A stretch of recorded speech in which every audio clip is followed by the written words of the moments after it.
কাছ থেকে শুনি উনি কিছু জানে কিনা। ঠিক আছে ভাই, চলো। ওগো, আমার খুব কষ্ট হচ্ছে, আমি আর পারছি না।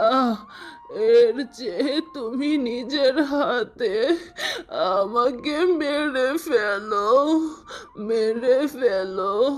চাচি চাচি, একটা কথা জিজ্ঞাসা করব, জানলে অবশ্যই বলবেন, তা না হলে কিন্তু আপনার অনেক বড় ক্ষতি হয়ে যাবে। জিজ্ঞেস করো বাবা, মরে যাওয়ার আগে মিথ্যে বলবো না।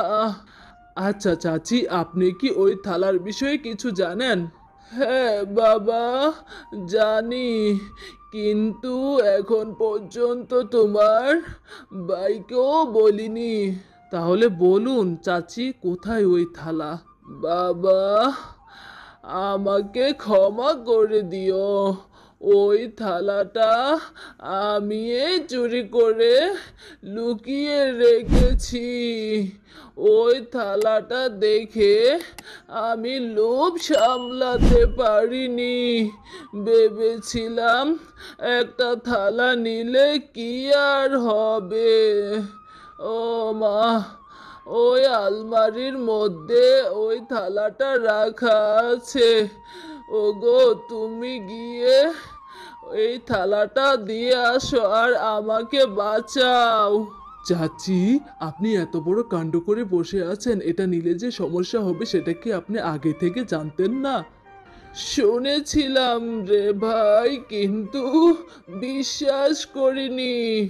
ভেবেছিলাম যে পুকুর লোকদের এত উপকার করে, সেই পুকুরের একটা থালা রাখলে কি আর এমন হবে। কিন্তু এখন সব হারে হারে টের পাচ্ছি। চাচা চাচা, তাড়াতাড়ি থালাটা বের করে দিন। উপকারী পুকুরকে যদি তাড়াতাড়ি গিয়ে থালাটা দিয়ে আসি, হয়তো চাচি তাড়াতাড়ি সুস্থ হয়ে যেতে পারে।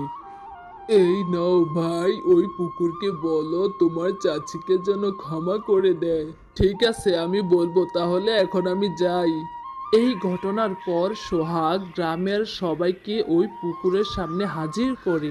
কাকা কাকা, আপনিই বলেন এখন কি আর করব। কি আর করার, আমাদের ভুলের জন্যেই এই উপকারী পুকুর আমাদেরকে এখন আর থালা বাসন দিচ্ছে না। তুই একটা কাজ কর, প্লেটটা উপকারী পুকুরের পানিতে রেখে আয়। হে উপকারী পুকুর, আমাদের সবার মাঝে দিনে দিনে লোভ বেড়ে যাচ্ছে। আমাদেরকে তুমি অনেক সাহায্য করেছো, অনেক উপকার করেছো। আমরা যদি কোনো ভুল ত্রুটি করে থাকি, তুমি আমাদেরকে ক্ষমা করে দিও। আর উপকারী পুকুর, একটা কাজ করিও, এখন থেকে তুমি আর কাউকে কোনো প্লেট বাসন দিও না। আমরা তোমার উপকারের কথা সব সময় মনে রাখবো।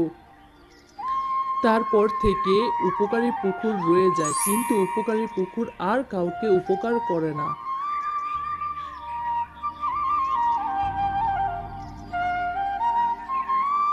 কি মিষ্টি প্রিয় বন্ধুরা, ভিডিওটি ভালো লাগলে লাইক করে সাবস্ক্রাইব তো করো, আর ভিডিওর কোন অংশটি ভালো লেগেছে কমেন্টে বলতে ভুলো না। বাই বাই, হি হি হি।